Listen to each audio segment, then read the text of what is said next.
is something that I think is going to be quite important. And there's not, I don't know of a company that's working on it seriously, is a Neurolase. So going back to the AI situation, this is quite an important debate. Like if you assume any rate of advancement in AI, we will be left behind by a lot. And so then we could be in, benign, but even the benign situation, if you have if you have ultra intelligent AI, we would be,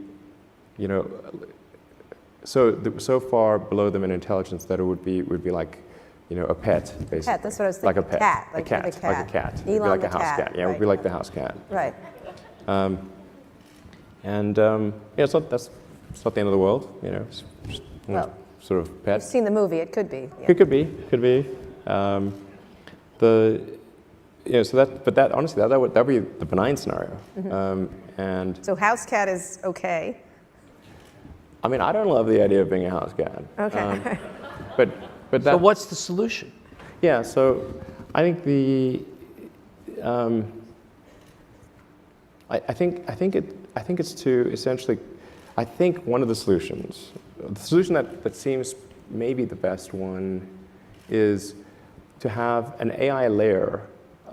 If you think of like you've got your limbic system, your cortex, and then a digital layer, sort of a third layer above the cortex, that could work well and symbiotically with you. I mean, just as your cortex works symbiotically with your limbic system, your sort of a third digital layer could work symbiotically with the rest. This is something that's surgically inserted or bred into the species, or what?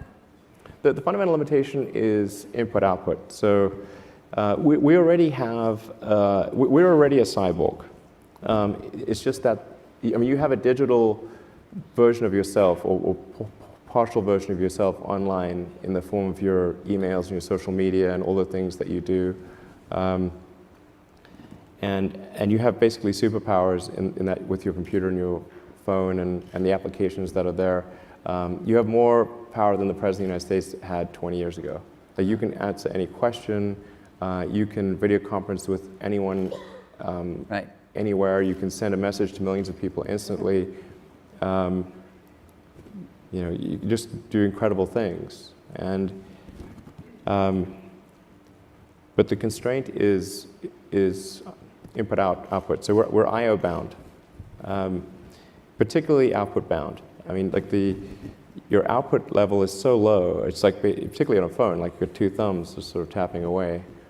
This is ridiculously slow. Our input is much better because we have a high bandwidth visual interface to the brain. Like our eyes take in a lot of data. So there's many orders of magnitude difference between input and output. So mostly, effectively merging in a symbiotic way with digital intelligence revolves around eliminating the I/O constraint. So it'd be some sort of direct cortical interface. And you called it a neural lace? Neurolase, yeah. It's totally not Google Glass, right? No, I'm talking about something but it's like you wear it? Or you... No, I mean, it would be, there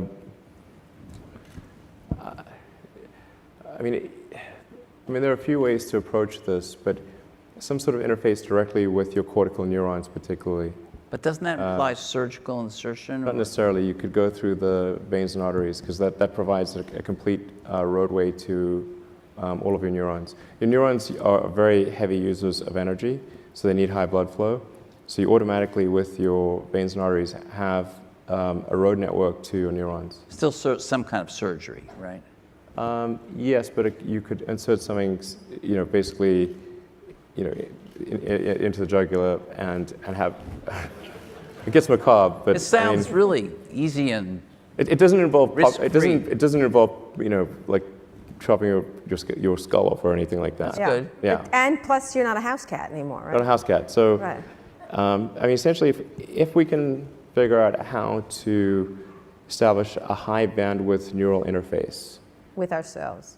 with your digital self, effectively, then